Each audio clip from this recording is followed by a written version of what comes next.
As you know, just hours ago, Donald Trump ordered an attack against Iran, dragging the USA into a crisis situation which has been ongoing with Israel.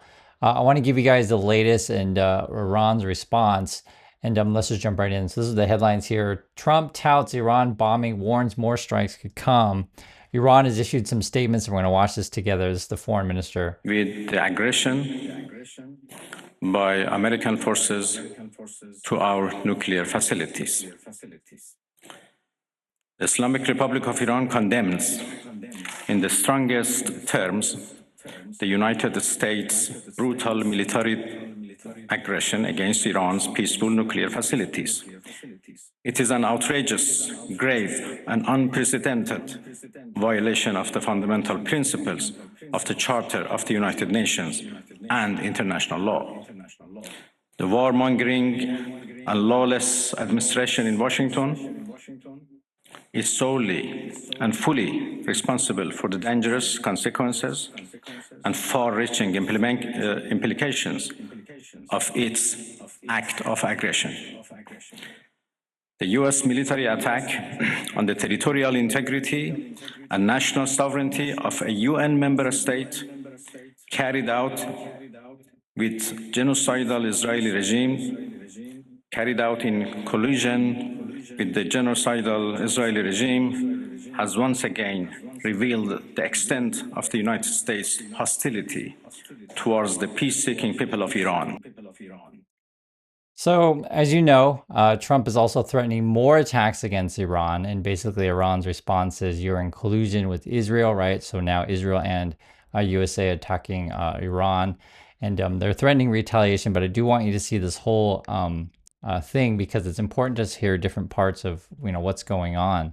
Iran continues here, and he's calling this an aggression. So I don't believe either side has declared war yet, but I do expect Iran to retaliate, as we'll go over. Let's see what they else have to say here. We will never compromise over their independence and sovereignty. The Islamic Republic of Iran continue to defend Iran's territory, sovereignty, security, and people by all means necessary against not just U.S. military aggression, but also the reckless and unlawful actions of the Israeli regime. And, regardless of, where you fall on the spectrum, be it Democrat, Republican, etc., I keep seeing many comments all around, and in my opinion as well, is Iran's probably going to defend itself, which I think, obviously is a natural reaction. Basically, we're just seeing escalation. Trump comes in and bombs Iran, and Trump is expecting Iran to surrender, but I don't see it happening. This is a horrible situation, and in my opinion, as I watch this, I in my opinion, just get all our people out of there, remove Trump, right? If Israel and Iran want to fight, let them fight, but I don't want USA involved in any of this stuff. This is sort of how I feel, and I just want to make it really clear as an American citizen, Trump does not represent me or my viewpoints. I want to make that really clear. And so, I don't harbor any ill will to anyone, and it's just unfortunate with the way this is going, right? You guys can see the resolve that Iran has here, which again, they are attacked by USA. This is the situation that we're facing. So I watched some more, though. He has a lot of words to say, which I think are important for you to hear. While President Trump was elected on a platform of putting an end to America's costly involvement of forever wars in our part of the world, he has betrayed not only Iran by abusing our commitment to diplomacy, but also deceived his own voters by submitting to the wishes of a wanted war criminal who has grown accustomed to exploiting the lives and wealth of American citizens to further the Israeli regime's. So if you understand what's going on here, guys, they watch social media, they watch the news, they see what's going on. Iran is well aware, China's well aware, Russia's well aware. I'm just saying, countries who oppose USA are well aware that not everyone is on board with Trump's plan to just go attack any country, right? So that's why he's saying, Trump's a deceiver. Um, Trump is making us look terrible by partnering with Israel and Netanyahu here.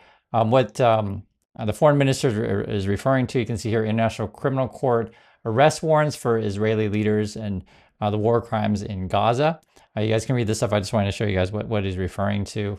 I've been, talking about this for a long time, unfortunately, and I mean, unfortunately, the situation in Gaza is just awful. To be perfectly frank, I know it doesn't reach headlines all the time in USA, but these are real people on the ground, and for all sides, real people, just regular civilians want to live their lives in Israel. Regular civilians want to live their lives in Iran. Same with USA. And again, my opinion is just get Americans out of here. Remove Trump and try to de-escalate ASAP. I mean, if you guys have been following this, Trump has been sending like every military asset he can scrounge up, and basically looking for a fight. It's awful. And when like I said, I don't expect Iran to surrender. That's what Trump wants, unconditional surrender kind of stuff. It just doesn't sound like that to me. As you can see here, they're saying you're attacking us, you're attacking the UN, the world, etc. Let's watch some more. Humanity has come too far as a species to allow a lawless bully to take us back to the law of the jungle. The Islamic Republic of Iran calls on the Security Council to convene an emergency session to unequivocally condemn the criminal act of aggression by the United States against Iran and to hold the administration in Washington accountable for its violations of fundamental principles of United Nations Charter and of norms of international law. So they seem to be making a distinction, which I think is good, distinguishing, say, Trump and the leadership from the American people, right? I mean, you can see the discussion there. They're also saying, hey, we got to get an emergency meeting in the UN. The problem is, the US has a seat there, so I think they can just veto anything. But yes, I do want diplomacy to rule the day. And again, I think that the easiest way to solve this from the U.S. perspective is to remove Trump immediately and distance ourselves from Trump. This is Chris Murphy, a senator from Connecticut. He says, I was briefed on the intelligence last week. Iran posed no imminent threat of attack to the United States. Iran was not close to building a deliverable nuclear weapon. The negotiations Israel scuttled with their strikes held the potential for success. So if you don't know, the U.S. was in negotiations with Iran, and Israel went in and attacked, killed Iran's chief negotiator. It looked like, basically, it looked like from Israel, just objectively speaking, it just looked like Israel basically wanted to sabotage any sort of peace talks. And it's a similar thing with what Trump's up to, right? He's just keeps trying to push us into war. I can't stress enough, the easiest way to solve this from the U.S. perspective is to remove Trump ASAP. Let's see what more they have to say in Iran. And they probably won't show you this stuff in most American media. That's why I'm showing it to you guys, so you can get a sense. The world must not forget that it was the United States which, in the midst of a process to forge a diplomatic outcome, betrayed diplomacy by supporting the genocidal Israeli regime's launch of an illegal war of aggression on the Iranian nation. This is a statement from the United Nations. Nuclear facilities must never be attacked. Such attacks have serious implications for nuclear safety, security, and safeguards, as well as regional international peace and security. The UN also said just a few hours ago, at this perilous hour, it is critical to avoid a spiral of chaos. There is no military solution. The only path forward is diplomacy. The only hope is peace. And just speaking in just terms of human beings, again, I just got to emphasize this so many times. I don't harbor any will towards any of my fellow citizens or humans in other countries, right? I hope we can have peaceful solutions for this kind of stuff. I feel like Trump is just trying to hurry us all into World War III, and I don't mean that. I'll just say I don't like to talk about this kind of stuff, but you have to mention it because you're getting multiple countries involved here with this. On top of that, you have to understand Trump pulled the USA out of this agreement to try to keep nuclear development in check in Iran. That was negotiated under Obama. Trump pulled this out. This is back in May 8th, 2018. President Trump is ending United States participation in what he called an unacceptable Iran deal. At the time, these were the countries who were supporting Trump at the time. So Bahrain, Egypt, Israel, of course, Saudi Arabia, United Arab Emirates, and Yemen. Countries against were Iran, the EU, which is quite a lot of countries, of course. Then you had France, Germany, UK, Russia, China. Again, these are all countries who were opposed. Jordan, Syria, Australia, Italy, Japan, Turkey. So what Trump was doing was widely unpopular back then. I just want to make it clear. You also got Ireland, Netherlands, New Zealand, Singapore, Spain, and Switzerland. And then you had a few neutral countries. But most of the world was against what Trump was doing. As I expect, probably right now, most of the world is probably against Trump also. Let's hear more what Iran has to say. Not content with such malign actions, the United States itself has now also opted for a dangerous military operation and aggression against the people of Iran. In doing so, the US administration holds sole and full responsibility for the consequences of its actions, including the Islamic Republic of Iran's right to self-defense under the principles of the United Charter. In accordance with the UN Charter and its provisions allowing a legitimate response in self-defense, Iran reserves all options to defend its security, interests, and people. So that's the key statement you're probably going to see in the headlines, that Iran reserves all options. So we'll see what that ends up being. In my opinion, again, I just want to keep repeating it. If it were me, I would be pulling our troops out, get our people out of there, remove Trump, right? Because at the moment, right, it is, will Iran start attacking Americans? That is a serious implications. I'm sure you guys get it. Once there's American life taken, then Trump can say, oh, look and see, they're attacking us. Now I have to defend you. And it just escalates from there. That's why you'd want to get your people out right away. And that's why you'd want to remove Trump right away, to say, hey, Trump does not represent us, right? I can't stress it enough. I want you to hear more of what Iran was saying. Iranians are known for their talents in negotiations, in diplomacy and trade. What would be the conditions after responding for Iran to come back to a negotiation table, maybe with the US as well? And Turkey has been offering that Ankara can mediate for a trilateral between Turkey, US, and Iran. What would be your response to that? Because right now the US is technically involved in this conflict. So the question is, okay, so how can we come to some sort of peaceful, solution? Turkey has been, saying, hey, you guys can come meet here. Switzerland would be another option, right? Trump has been floating around, oh, let's have Russia mediate. Now, obviously, USA can't mediate anymore, because before USA would be like, hey, we'll try to mediate some sort of peace deal between Israel and Iran. But I mean, now USA is involved, heavily involved, obviously, of course, complicitly involved. And this is the answer that Iran has to say, like, what would get us back to, talking peace again? Thank you. Well, I think it is irrelevant to ask Iran to return to diplomacy, because we were in the middle of diplomacy. We were in the middle of talks with the United States when Israelis blew it up.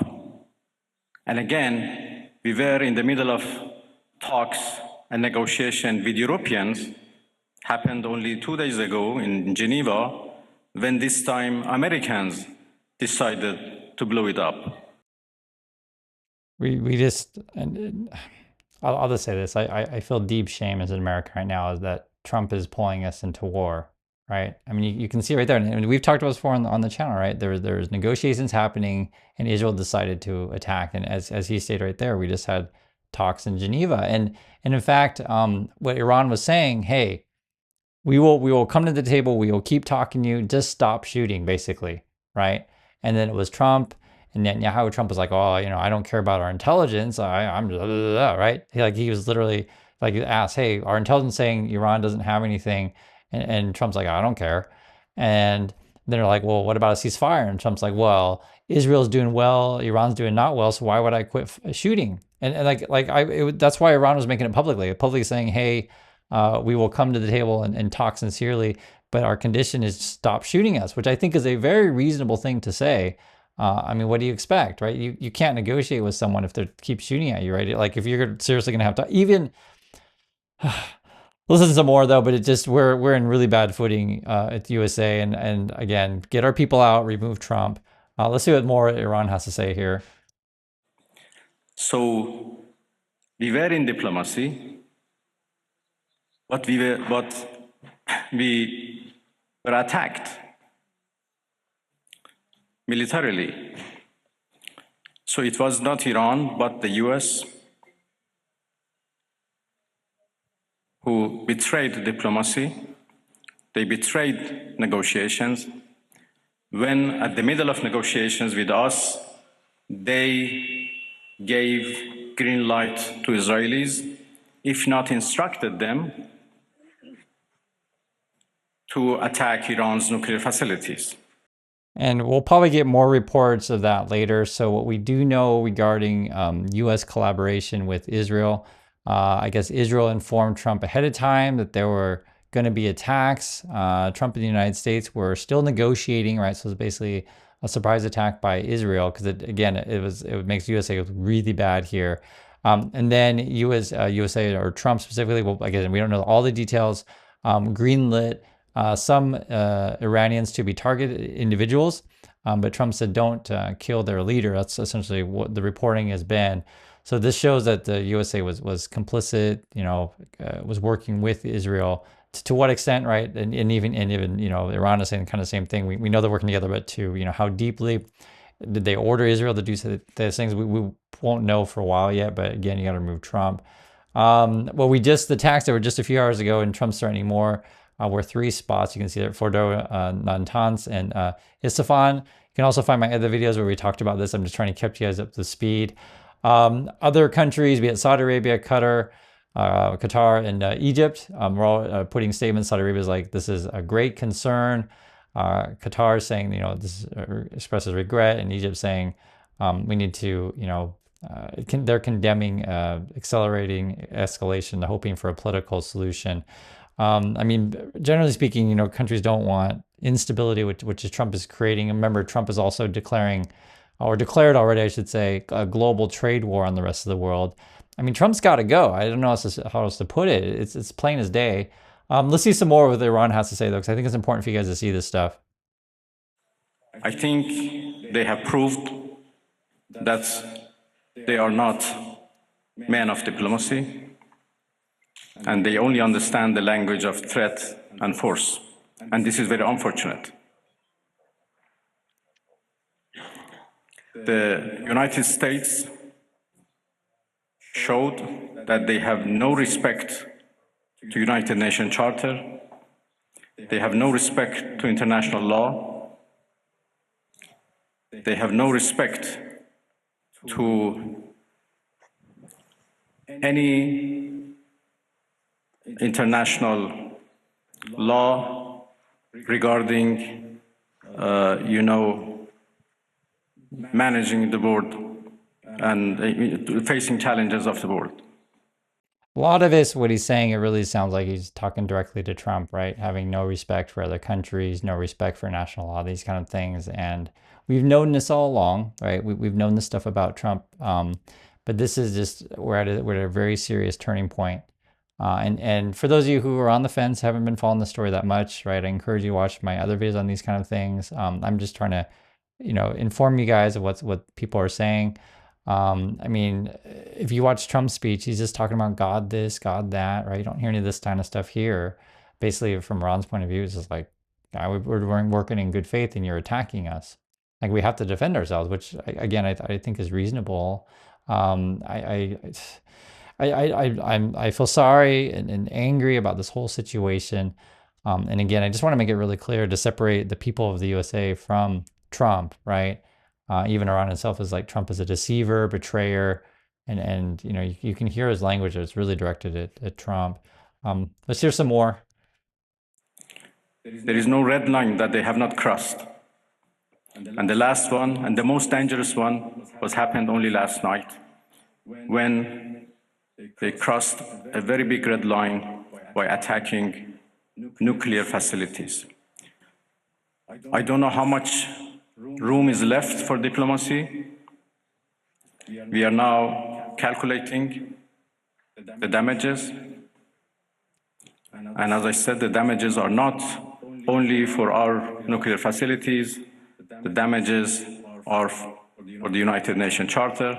It was not only Iran's facilities which was bombed, it was also the United Nations Charter. It was also non-proliferation regime and NPT, which was bombed last night. And then he also took a question here, which I think is an important one. And I just want you to put yourself in Iran's shoes, right? How would you respond if Israel is launching attacks on you, and now USA is joining as a partner to Israel launching attacks on you? How would you respond? And you know that Trump isn't that popular at home, right? That's why you're pointing out that he's a deceiver, that they, doesn't care about the law, these kind of things. That he even promised you guys to end foreign wars, right? And now Trump's is jumping right into these things. The whole thing is sickening, to be perfectly frank. And I just want to make it clear, because I know a lot of people watch this channel from various countries. Trump does not represent all Americans. What are the options? Are you going to retaliate at US bases in the region, or are you going to considering to close the Strait of Hormuz? And one more question as well. 2 times while you are at the table of negotiation, Israel and US attacked your soil. So do you still have the same level of trust to Western diplomacy? Thank you. And this is the question, like, are you going to attack U.S. military assets? Because you know how the U.S. is going to respond. If we attack their assets, they're going to hit back. So, like, why would Trump or why would any American think that Iran would act differently, right? If we hit their assets, why would they not do anything back? So, this is the question of, is like, how far is this going to escalate? This is the question. Also, she mentioned, like, basically shipping lanes. Are you going to try to shut down the canal? Let's see what he says here. Thank you. There are a variety of options available to us, and that's it. We never trusted Western countries when we negotiated them, and there are now even more reasons why we shouldn't trust them at all. And the reason why it's so important, like, it was basically saying, like, how can we trust the USA? How can we trust Western countries when you're attacking us during a negotiations, right? That's basically their response. Many options open to them. So will they attack directly? Will they work with other countries in the region? Will they, supply more weapons or whatever to militant groups in various parts? Will it be isolated to just the Middle East? Will it expand outside there? Like I said, in my opinion, we got to remove Trump. I know I keep repeating it, but I just want to make it clear. We got to remove Trump, get our military assets out there, de-escalate the situation. Let's see what his answer, though. Let's see what more he has to say. But they're basically saying, hey, we're reserving all rights here to attack. Of course, the way for diplomacy should be always remain open. But as I said, we are not in the situation right now to decide how to engage in diplomacy once again, and with whom. So let's wait for our response first. And when the aggression is ended, we decide how to engage in diplomacy once again. I'll be honest, it doesn't look good for the route to diplomacy. I hope there can be a diplomatic solution here, but it doesn't look good. That's what Iran is saying. I want to hear your thoughts on what you think, and I'll catch you all in the next video.